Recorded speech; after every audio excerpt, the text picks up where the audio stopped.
Instruye al niño en su camino y aun cuando fuere viejo no se apartará de él. Ver, Proverbios lo dice, el 22:6. ¿Cuántos han escuchado hablar este término? Estado laico.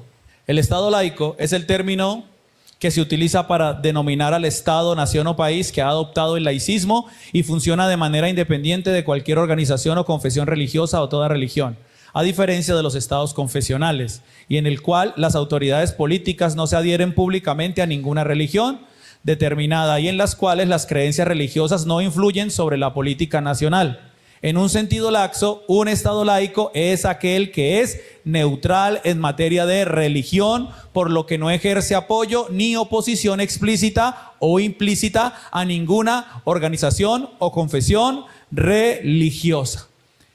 En pocas palabras, el Estado en algún punto de la historia, lo vamos a leer ahorita en un momento, dijo nada que ver con la religión, con ningún tema religioso en cuanto a lo gubernamental, en cuanto a lo político. El Estado se dirige políticamente aparte de, vamos a decirlo como religión lo llaman ellos. Usted y yo como cristianos lo llamaríamos lo espiritual y lo que tiene que ver con el gobierno de Dios. En la actualidad, de los 193 estados miembros de las Naciones Unidas, aproximadamente 160 son estados laicos, es decir, la mayoría. El laicismo o la laicidad puede entenderse como la dimensión político-jurídica del secularismo. ¿Cuántos han escuchado el término secular también?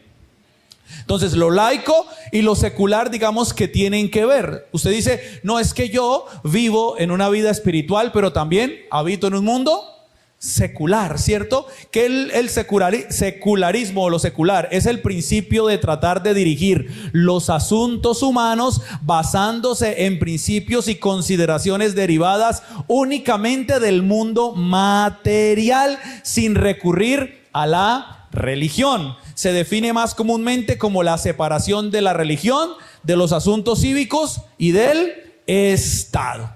El concepto de Estado laico, opuesto del Estado confesional, surgió históricamente de la separación Estado-Iglesia que tuvo lugar en Francia a finales del siglo XIX. Podríamos decir que esto es relativamente nuevo. Siglo XXI en el que estamos hablando de hace 2 siglos atrás, entonces digamos que es algo relativamente nuevo, esta determinación que tomó el Estado radicalmente, en este caso 160 países.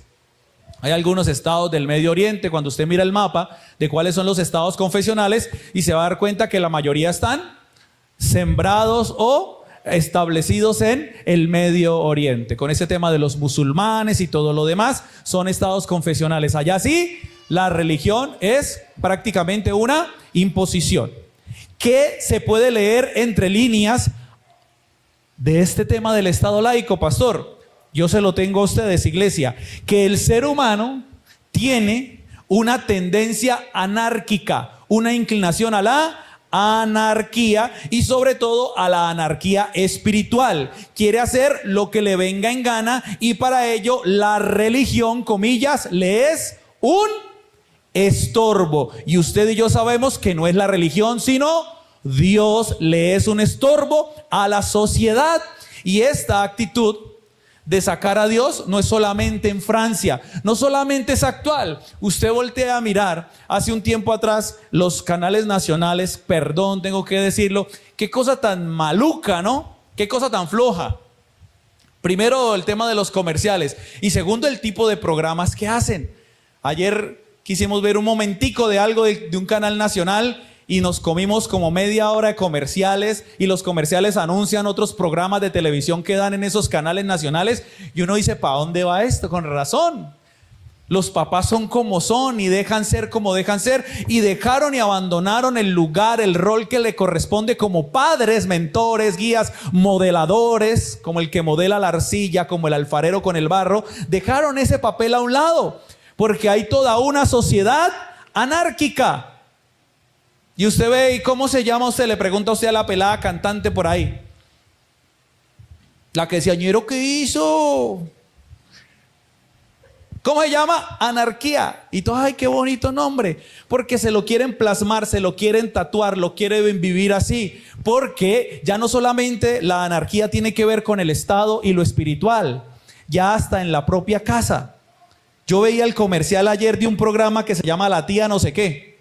Una cosa, hay una novela o algún programa de Colombia que se llama La Tía algo. Entonces daban como los anuncios. Creo que era ese programa, no sé, usted me corrige y espero que no me corrija porque quiere decir que usted no sabe, entonces me parece chévere que no esté viendo esos programas tan malucos.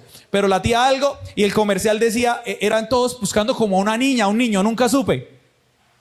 Y llega y llama por allá al otro lado y dice, yo no vuelvo a la casa. Y todos, ay, y la novela así, el comercial, ay, no, mi amor, ¿qué pasó? Yo no vuelvo a la casa hasta que ustedes me dejen de tratar de yo no sé qué. Y todos ahí hacen ver en el programa, en el momentico del comercial, ay, no importa, vente, mi amor. O sea, una langaruta que necesita ser guiada, orientada por unos padres, y los padres premian la desobediencia, niños manipulando y diciendo, yo no me sujeto ni siquiera a sus normas y a sus leyes. Como dicen en los chistes, mire mamá, ese señor me está mirando feo, ese señor es su papá. La ausencia de todo gobierno es la inclinación de la sociedad, del Estado laico. Quieren sacar a Dios. Ahora, se los decía, esto no es nuevo. En la Biblia encontramos al pueblo de Israel que tomó la decisión de decir, Dios, hasta aquí nos acompañaste con tu reino y tu gobierno espiritual, religioso o teocrático o como lo quieran llamar.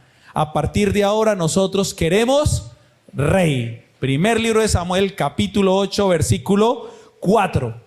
Se los voy a leer y si usted tiene la Biblia y lo encuentra, maravilloso. Pero se lo voy a leer. Dice así: entonces todos los ancianos de Israel se juntaron y vinieron a Ramá para ver a Samuel y le dijeron, he aquí tú has envejecido. ¿A quién se lo dijeron? A Samuel. ¿Quién era Samuel? El que se crió con el sacerdote Elí, el que ungió o iba a ungir, bueno, más adelante lo vamos a ver, pero el que se crió con el sacerdote Elí, el que escuchó a Dios 4 veces que lo llamó Samuel, Samuel, y a la cuarta que dijo, habla Jehová, porque tu siervo oye, ¿cierto? He aquí ya le dijeron a Samuel, ya el pueblo se levantó contra ese Samuel que estaba dirigiéndolos y gobernando de alguna manera espiritual y acercándolos a Dios. He aquí tú has envejecido y tus hijos no andan en tus caminos. Oh, sorpresa. Samuel tenía hijos, los cuales no se profundiza mucho en la Biblia, pero le dicen, y tus hijos no andan en tus caminos. Está como raro eso, ¿no? Porque como que se repitió la historia con el sacerdote Elí, que los hijos de Elí no hicieron la voluntad del Señor y estaban en caminos torcidos. Entonces le dijeron, tú has envejecido y tus hijos no andan en tus caminos. Por tanto, constitúyenos ahora un rey que nos juzgue como tienen todas las naciones. Ojo a esto, como tienen todas las naciones. Repítalo conmigo. Repeat after me. ¿Yes? ¿Se dice así? Listo. Como tienen todas las naciones. Pidieron rey como tienen todas las naciones. Pero no agradó a Samuel esta palabra que dijeron, danos un rey que nos juzgue. Y Samuel oró a Jehová. El tema de Dios siempre con su pueblo, con los israelitas, era hacer diferencia entre la nación israelita y las demás naciones de la tierra.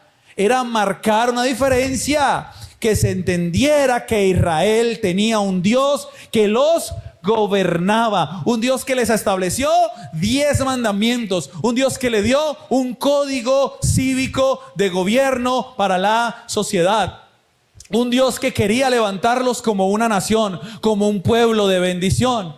Pero ellos dijeron, nosotros queremos ser iguales a todos los demás. ¿Y en qué momento lo dijeron? Aquí, cuando dijeron, queremos rey que nos gobierne como tienen todas las naciones. Amén, iglesia preciosa de Dios. ¿Y eso en qué nos compete, pastor? Nos compete en que tú y yo somos hijos de Dios. ¿Alguien puede decir amén?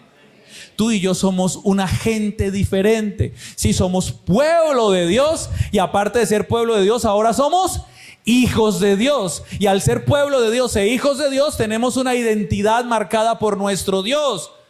Y somos diferentes. Somos diferentes.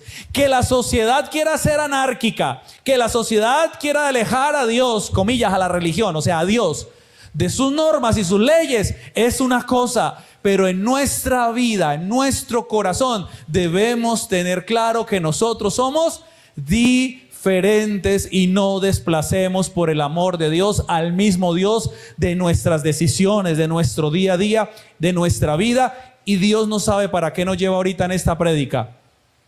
Al ver que los hijos de Samuel no eran idóneos, los israelitas dicen: danos un rey que nos juzgue como todas las naciones. Esta solicitud no le agradó a Samuel, quien advierte al pueblo que los reyes ponen grandes cargas sobre las naciones. Les leo del versículo 11, de ahí mismo de Samuel 8. Dijo pues Samuel al pueblo cuando le pidió rey: así hará el rey que reinará sobre vosotros. Tomará a vuestros hijos y los pondrá en carros y en su gente de a caballo para que corran delante de su carro. Es decir, servicio militar obligatorio para los muchachos. Y nombrará para sí jefes de miles y de jefes de 50, y los pondrá a sí mismo a quedar en los campos y que sieguen sus mieses y a que hagan sus armas de guerra y los pertrecheros de los carros. Colocará, con todo el respeto y el amor del mundo, gente por encima. Hoy en día se vota por, creo, Junta de Acción Comunal, edil, consejo, alcaldía, gobernador, presidencia. Y créanme que no soy hipócrita, entiendo que necesitamos de la política. De hecho, aquí hay hermanos que hacen parte de algo, así sea de una acción comunal, y entiendo que necesitamos de un gobierno, pero eso nace desde allá y desafortunadamente debemos entender. Y quiero ser muy claro, tranquilos, yo no estoy hablando en nada personal, no créanme que no, pero quiero decirles algo: el hombre que gobierna, lo dice la palabra, es hombre, y perverso es el corazón del hombre. ¿Quién lo conocerá? Yo, Jehová, dice el Señor. ¿Cuántos dicen amén? Se nos vienen ahorita votaciones, no soy una persona doble cara, no. Allá en los pasillos hablaremos, y si usted me pregunta: pastor, ¿usted va por alguien? Pues claro, tengo que ir a votar. Y uno que dice: pues por el menos malo. Y por el que diga que Dios es su Señor y tiene principios y valores, pues por ese votaremos. Pero al final de cuentas sigue siendo hombre. ¿Sí me estoy haciendo entender o no? Y vuelvo y digo, no es nada personal. Yo mismo puedo picarme el bichito y decir: apóyenme para el consejo. ¿Sí o no? Así. Yo así. ¿Se ha visto esas fotos? Esos señores así. He visto uno por ahí, un comercial. Le dije a mi esposa: no, vimos un video anoche, estábamos viendo un video en YouTube, y le dije: no me salte el comercial, porque usted estos días había videos de YouTube y es ser, para la gente ser, para la historia, un camino diferente. Entonces un tipo de esos en el taxi, se sube en el taxi. ¿Se ha visto ese comercial? Y dice: señor, primero, ¿dónde apareció? Que porque es hijo del... Que lo entendió, lo entendió. ¿Y usted dónde salió? No, es que es Bucaramanga. Entonces nosotros, como somos psicólogos, según yo, nosotros somos psicólogos. Aquí tengo varios de nuestra iglesia, somos psicólogos sin título. Entonces uno analiza y dice: el man, todo comerciales, obras, proyectos. Mire, ahí ya se está echando al bolsillo, solamente en la campaña. ¿Por qué? Porque cuando se lance, nadie le va a decir nada, porque su campaña decía que iba a hacer obras. Cúmplanos con obras. Y detrás de las obras hay elefantes, ¿verdad? Entonces el tema es que el comercial del carro va en el taxi y está el taxista así: que yo no sé qué, que estos trancones, que mire, que cómo está la ciudad. Y él atrás: es que aquí solamente se han hecho improvisaciones y cosas. Y dice así: es que yo sé cómo hacerlo. Necesitamos esto y esto y esto. Bueno, y termina el comercial así. Llegan a la alcaldía, aquí Bucaramanga, y el taxista le dice: lo dejo en la alcaldía. Y él le dice con esos ojos así. ¿Se han visto la del Grinch? Que el Grinch está así y de repente hace... Dice: sí, pero recójame en 4 años. Y llega y voltea a mirar y termina el comercial así mirando la alcaldía. Yo le dije a mi esposa: había allá un signo pesos, un marranito, un cochinito, creo yo. No sé, alguien aquí de pronto hasta era familiar y usted dirá: pastor, no, él es bien persinado, es hasta cristiano, vaya a casa sobre la roca o alguna cosa. O al tabernáculo de ministración del fuego, avivamiento del movimiento misionero cuadrangular del Señor. Bueno, está bien. Pero lo que voy es que siempre seremos seres humanos. Yo también. Todos somos seres humanos. Y el ser humano, el gobierno del ser humano no es perfecto. Tiene alguna cosa que va a salir mal porque somos seres humanos. Revise la historia bíblica. La época de los patriarcas, la época de los jueces, la época de los reyes, de los profetas, de los apóstoles, todos ellos seres humanos con defectos. Uno dice, no, David, el hombre conforme al corazón de Dios, es decir, Dios tenía un corazón tan hermoso y dijo, quiero a este. Y usted dice, David, ¿cómo fue a hacer eso con Betsabé y mandar a Urías Geteo? Y tiene un montón de salmos escritos para que nos demos cuenta de que somos seres humanos. Por eso Samuel se enojó y le dijo, esto y esto y esto es lo que van a hacer sobre ustedes. Se impondrán cargas, tendrán uno sobre otro, sobre otro, sobre otro, sobre otro, y cada uno de ellos se inventará un impuesto. Se los leo, cada uno de ellos se inventará un impuesto. Se los leo, ¿dónde quedamos? ¿En el 12? ¿Vamos para el 13? Sí, tomará también a vuestras hijas para que sean perfumadoras. Aquí se puede levantar una feminista prácticamente, porque dice, ahí es donde empezó, vea, el patriarcado. Mira, aquí es donde empezó ahorita el patriarcado, macho opresores esos. No entiendes, no es así. Y dice que tomará vuestras hijas para que sean perfumadoras, cocineras y amasadoras. Uy, ¿sí ve? Perfumadoras, amasadoras y cocineras.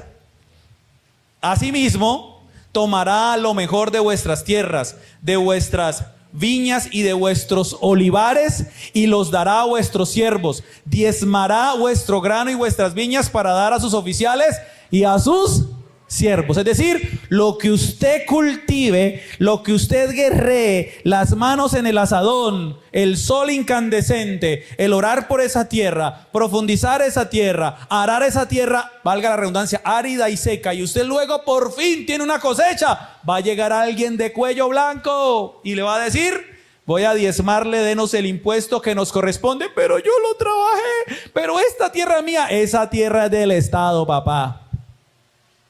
Uno dice, no, yo me compré un terreno y hice una casa. ¿Y usted paga impuestos por el terreno y esa casa?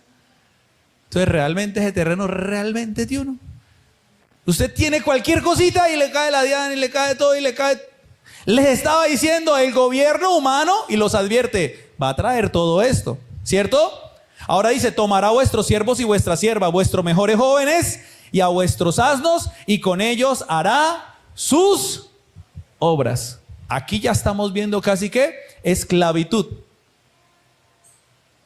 Diezmará también vuestros rebaños y seréis sus siervos. Y clamaréis aquel día a causa de vuestro rey que os habréis elegido, mas Jehová no os responderá. Es más, les dice, ustedes van a ser torturados tan feo que van a decir, ay Dios mío, quítanos esos reyes. Pero Dios ya no los va a escuchar. Aquí quiero decir algo que cuando fui a Arauca, dicen allá los hermanos contándome que sí, que las guerrillas y todo el tema toman de los ganados, ¿cierto? Llegan y necesitan para sus... Y a cambio les brindan a veces que seguridad, que cosas. Entonces, sea de la derecha, sea a la izquierda, sea lo que sea, hermano, las intenciones que tenga, al finalizar, el gobierno humano de un lado o de otro va a ser imperfecto y va a querer abusar de nosotros. Eso es lo que le dijo Samuel a los israelitas. Dios está de acuerdo en que esa mala idea, Dios está de acuerdo en que es mala idea pedir un rey, porque esto se considera un rechazo de Dios como rey. No obstante, el Señor decide permitir que el pueblo escoja su forma de gobierno y le dice a Samuel, escucha la voz del pueblo en cuanto a todo lo que te digan, pues no te han desechado a ti, sino que me han desechado a mí para que no sea rey sobre ellos. Primero de Samuel 8, versículo 7. Dios sabe que es una mala idea. Dios sabe que no está bien lo que están diciendo. Es más, lo que Dios sabe es, no saben lo que están pidiendo. No tienen ni idea lo que están pidiendo.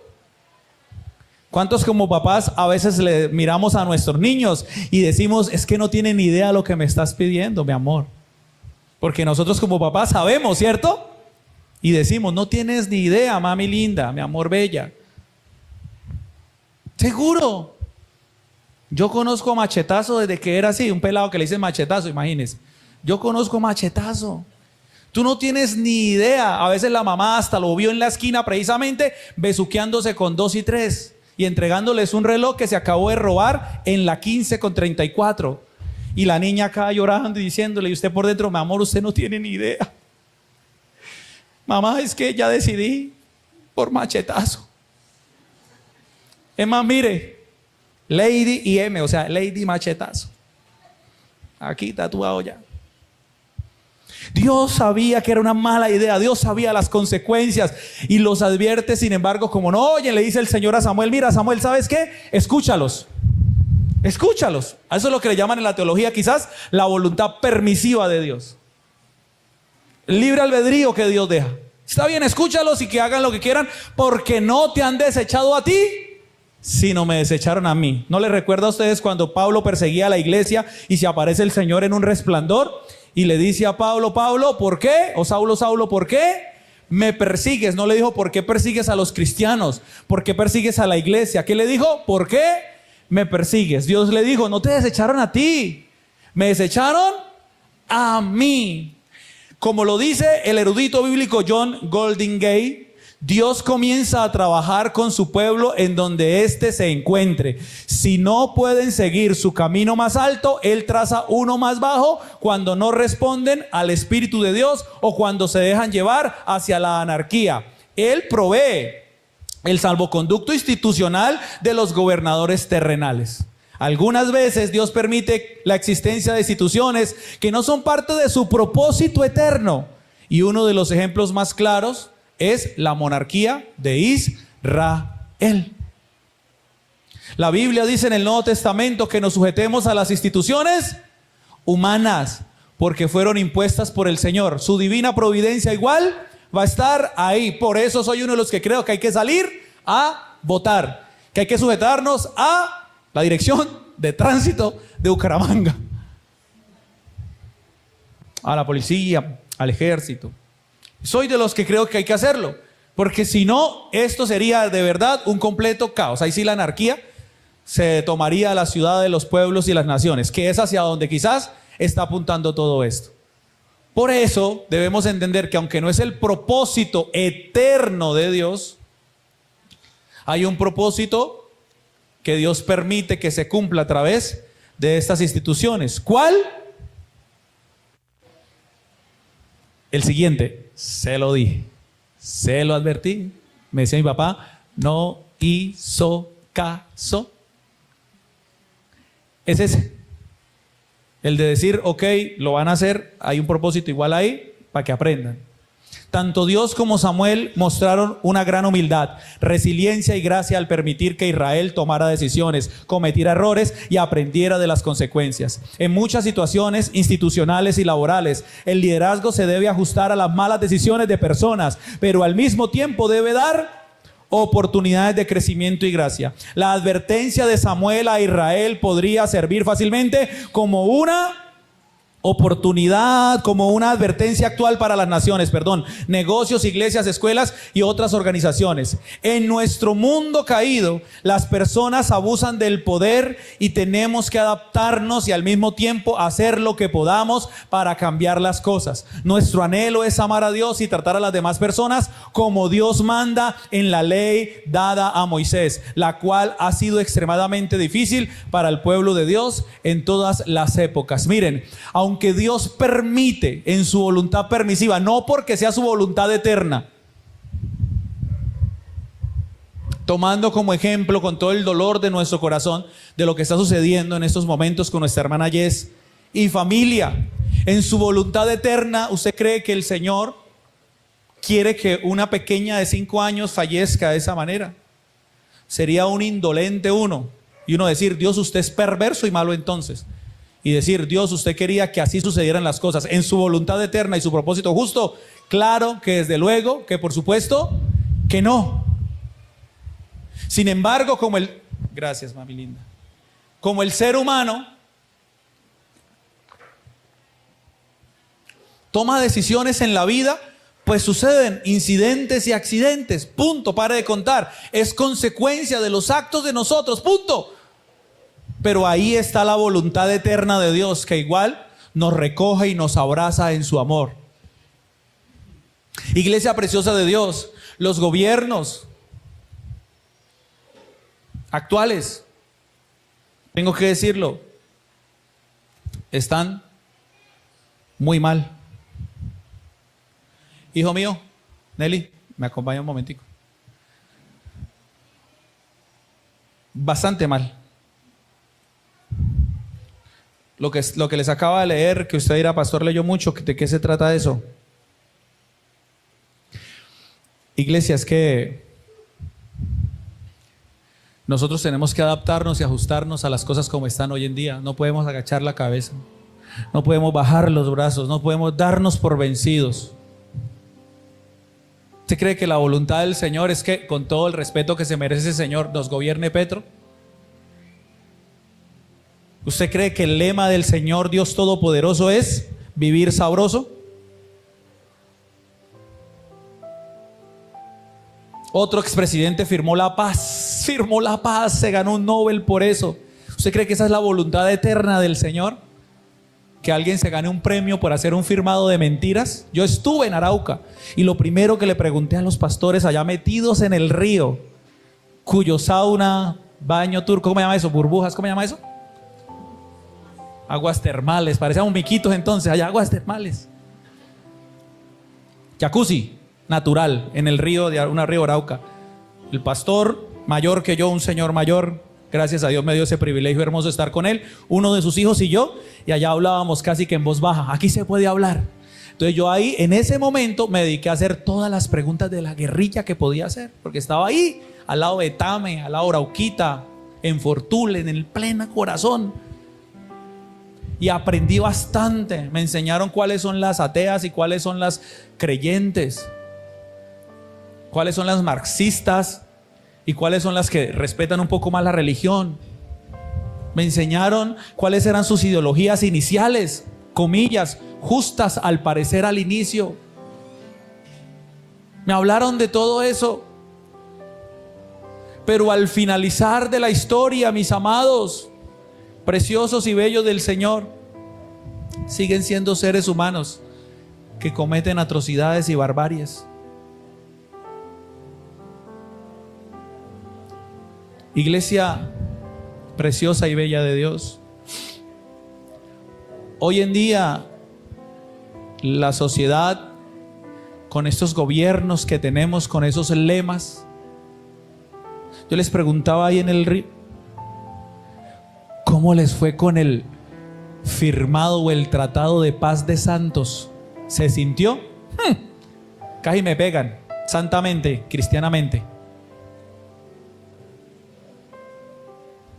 Pastor, en la vida hemos visto cosas mentirosas, pero nada ha superado, me dijeron, ese tratado de paz. Porque aquí las cosas están iguales o peores. Porque son seres humanos, los gobiernos, eso de vivir sabroso, donde podemos encontrar nosotros a un Dios que nos va a hablar de vivir sabroso. Hoy en día, iglesia preciosa del Señor, estamos viendo los frutos. Creo que es la siguiente, me quedé. Hoy en día estamos viendo los malos frutos de nombrarnos estados laicos o secularizarnos como sociedad. Eso apenas es la base de la Torre de Babel que Satanás estaba construyendo. Ustedes conocen el concepto de la Torre de Babel, ¿cierto? Que era unificar a todo el mundo como un solo hombre, como un solo pensamiento. Y hoy en día es lo que se conoce como globalismo, donde toda raza, lengua y nación hablen un mismo idioma de pensamiento e ideología. ¿Y cuál es la herramienta que van a utilizar? La Agenda 2030. Y si no les funciona la 2030, van a sacar la Agenda 2050. Y si no, la 20 no sé qué.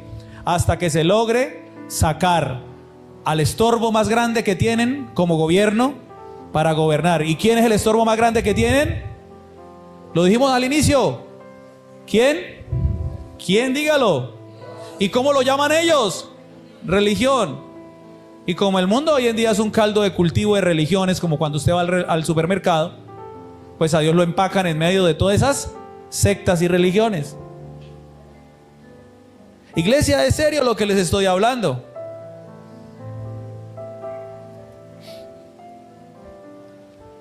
Si ustedes se dan cuenta, este modo de gobierno laico o secular o globalista o como quieran etiquetarlo, le está pasando la cuenta de cobro a nuestra sociedad.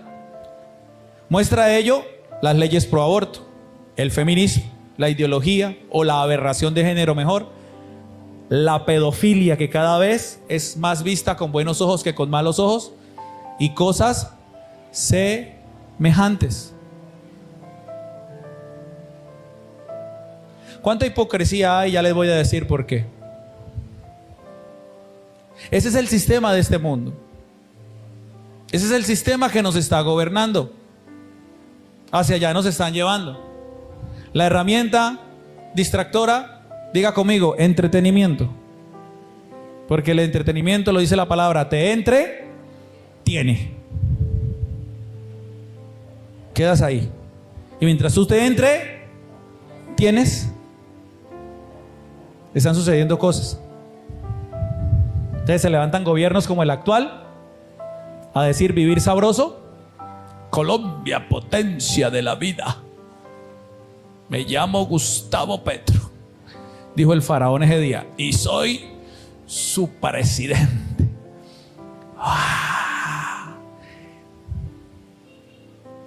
Porque este sí vino a ser inclusivo. Iglesia, el sistema de este mundo nos quiere castrar, nos quiere anular el derecho de educar a nuestros hijos con principios bíblicos. Escuchaba a un pastor llamado Mauricio Scott, de pronto usted lo ha escuchado, que contaba que en la escuela de sus hijos semanalmente llevan a un papá para que cuente qué hace en el trabajo y les enseña a sus hijos acerca de su trabajo semanalmente. Y de todos los niños del salón había uno que nunca jamás invitaron. ¿Y a quién fue? Al pastor. Porque sabían que iba a hablar de Dios. Así estamos. Así estamos.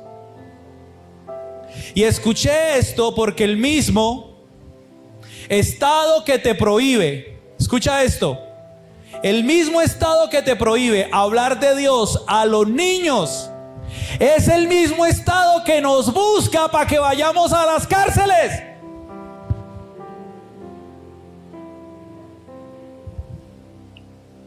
¿Cuánta hipocresía hay? Sacan a Dios de donde debemos tenerlo para formar a los niños. ¿Cómo se llama la prédica de hoy? Instruye al niño en su camino. Un versículo que se nos convierte en cliché muchas veces, en repetirlo y ya.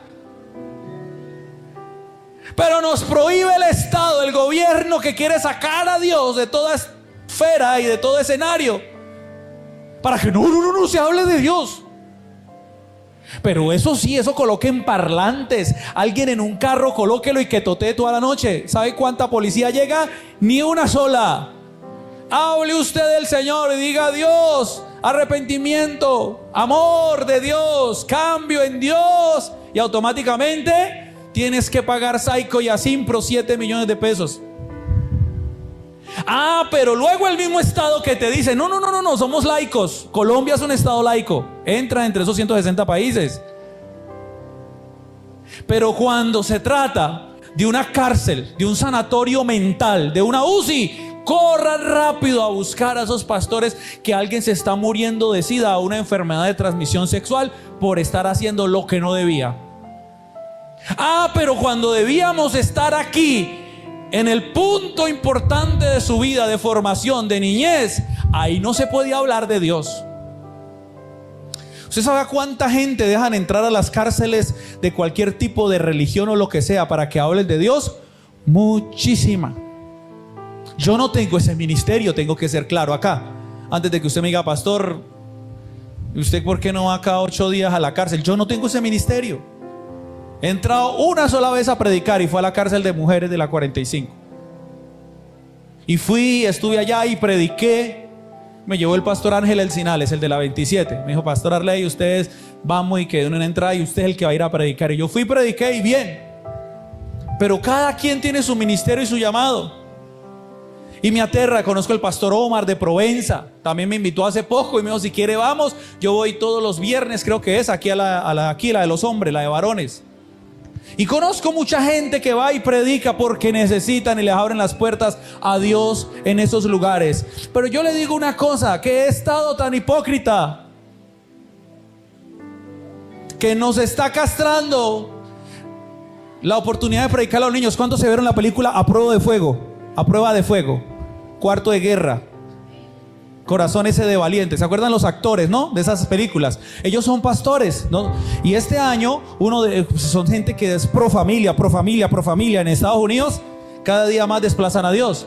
Sacó unas cartillas, unos libros, y ellos tienen derecho de ir a las instituciones educativas a compartir y a hablar de ese libro. Se levantó toda esta gente de la cultura multicolor, que usted sabe que eso ya va todo el abecedario, y le prohibieron la entrada en muchas escuelas. Pero en esas mismas escuelas llevan a un tipo, con todo respeto, como el hermano Edwin Contreras, como Alfredo, como mi hermano Wilmer, como yo, vestido de drag, casi que desnudo, pinturrequeado, con unos tacones que no se pone ni una mujer, unas plataformas así, sexualizado, hipersexualizado, para que se sienten con los niños, para que les haga bailes y para que les enseñe a ser inclusivos. Iglesia, escucha esto que te quiero decir hoy. Por eso, que el proverbio no se te convierta en un cliché. Instruye al niño en su camino y aun cuando fuere viejo, no se apartará de él. Pastor, pero yo tengo unos hijos que venían a la iglesia, yo he estado ahí para instruirlos, pastor, se crecieron y se apartaron. Iglesia, la semilla está sembrada en tus hijos, y en el corazón de ellos, en algún punto de sus vidas, hay un temor. Y por más que se dejen lavar el cerebro por decanos, eruditos, ideólogos, gente que nos trata a nosotros de bruto, porque hoy en día ser creyente es ser ignorante y bruto. Ser ateo agnóstico está de moda, es gente superior. Y por más que tu hijo diga así, yo encajaba acá. ¿Por qué encaja ahí? Porque le conviene. Seamos honestos, porque aquí me dicen, aquí está la puerta de la anarquía, crúcela. ¿Y qué es la puerta de la anarquía?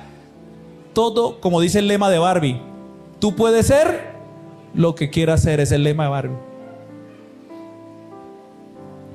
Entonces va a contender contigo siempre y va a decir, no, es que allá le lavan el cerebro, es que Dios era un Dios que hacía genocidios y que Dios que era malo y que el Antiguo Testamento mató gente y que ese Cristo que murió de esa manera y que yo no creo y que no hay evidencia. Si hay evidencia, entonces yo prefiero ser agnóstico.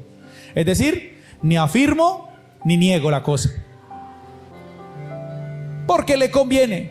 Así de sencillo, porque le conviene. Claro, iglesia, que Dios nos envía a pregonar libertad a los cautivos. Claro que nos envía a las prisiones, claro que nos envía a los sanatorios mentales, claro que nos envía a los lugares de prisión de la gente que mora en tinieblas. Claro que sí, iglesia preciosa de Dios. Claro que nos envía a predicarle al homosexual, a que tiene transmisión y enfermedades como aquellas humanamente incurables. Claro que sí.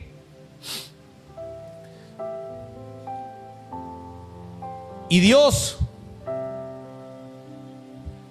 debe tener un lugar prioritario en la sociedad, en nuestras vidas. Dios debe ser prioridad para nosotros, iglesia.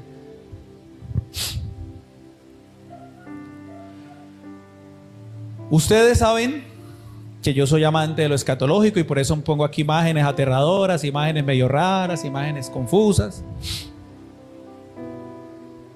Yo amo eso. Todo lo que tiene que ver con los acontecimientos finales. Y déjenme decirle que no lo digo yo, lo dice la palabra. Y lo dicen pastores, eruditos, fieles a las escrituras, que actualmente saben más que yo. Yo soy un ignorante al lado de ellos. ¿Qué dicen las escrituras y qué dicen los intérpretes de la ley hoy en día? De las escrituras, que vienen tiempos peligrosos. Pastor, ¿ya los estamos viviendo? Claro. O sea, más, sí. donde no podremos hacer pública nuestra fe. Me gustó el pastor Mauricio Scott, que es un pastor que está muy en TikTok. Aclaro, quiero ser bien claro, yo utilizo TikTok para subir mis videos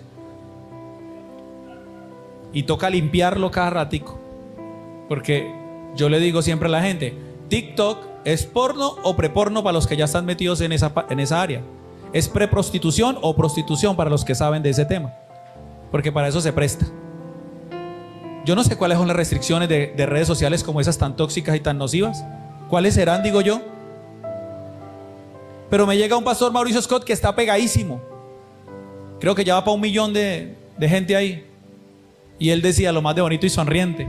Porque yo lo entiendo, yo soy como él. Mi labor de ser pastor es en la vida real, no en redes sociales. Que Dios me dio esa herramienta, está bien. Y siempre lo hemos dicho con mi esposa. Si algún día Dios nos quita eso de las redes sociales, no vamos a perder nada. Unos ingresos. Pero eso no es nuestro propósito aquí en la vida. Porque lo que nosotros hacemos es esto. Ese es nuestro ministerio. No sé si usted puede decir amén.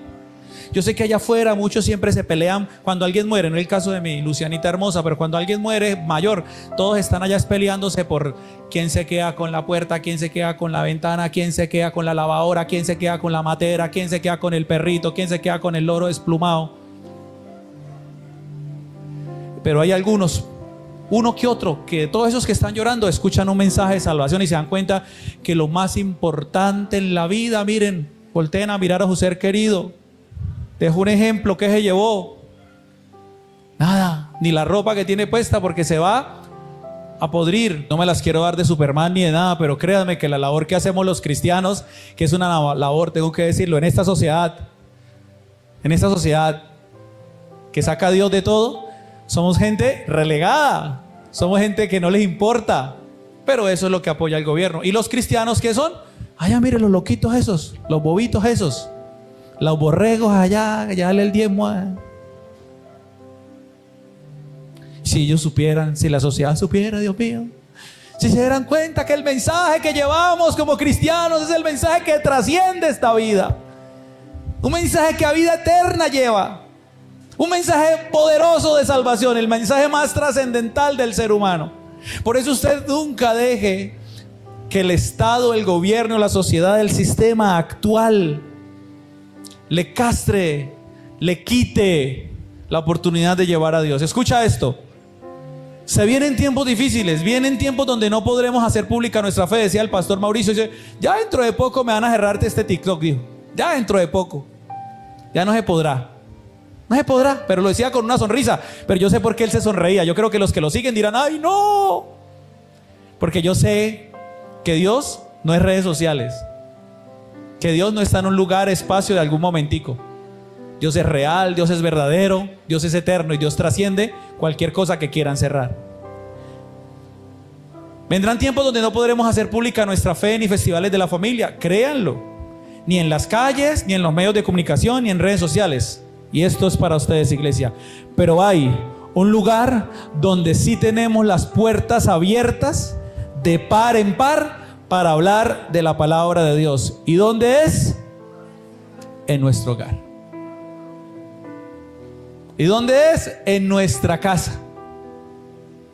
¿Y dónde es? En nuestra familia. ¿Cuántos dicen amén? Iglesia, el gobierno va a querer hacer esto y más. Pero usted, como hijo e hija de Dios, va a utilizar su casa para instruir al niño en su camino. Y aun cuando fuere viejo, no se apartará de él. Es allí en la casa donde debemos manifestar y sembrar el amor de Dios en nuestros niños. Es allí en nuestra casa donde debemos modelarle su carácter. Es allí en nuestra casa donde debemos formarle su identidad. Es allí en nuestra casa donde debemos sembrar principios y valores. Buenos días, buenas tardes, por favor, gracias. Es allí en nuestra casa donde debemos afirmar la fe de nuestros niños. ¿Cuántos pueden decir amén? Es en el hogar. Y aquí la pregunta es, ¿lo estamos haciendo? ¿Lo estamos llevando a cabo? estamos cumpliendo con ese propósito. Porque si ustedes se dan cuenta, es demasiado el tiempo que tienen los niños. Pero demasiado el tiempo que tienen los niños frente a una profesora. Y oremos a Dios de que esa profesora o ese profesor tenga algo de temor de Dios. Y si no, es demasiado el tiempo que los niños tienen con compañeritos de clase. Y suena maluco, pero desafortunadamente no todos los compañeritos de clase de nuestros niños tienen la misma crianza.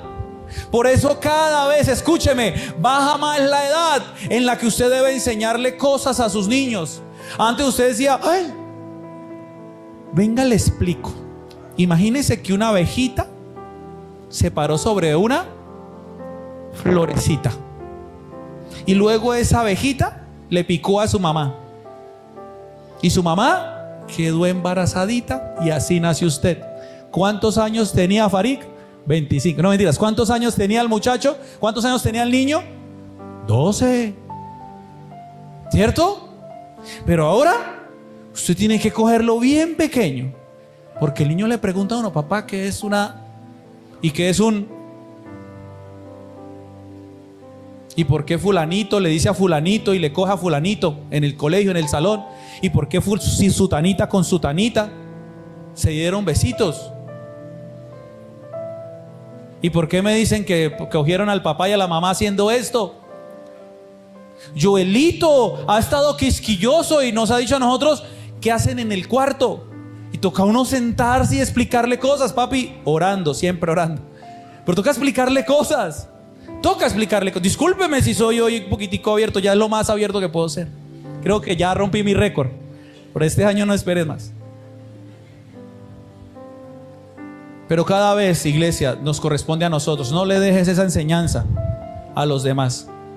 No le dejes esa enseñanza al mundo, a la vida y al sistema. Porque el sistema, el mundo, la vida y el gobierno van a sacar a Dios. Usted y yo vamos a inyectarlos de principios y valores para que cuando sean viejos no se aparten de Dios. Vamos a orar, iglesia preciosa de Dios.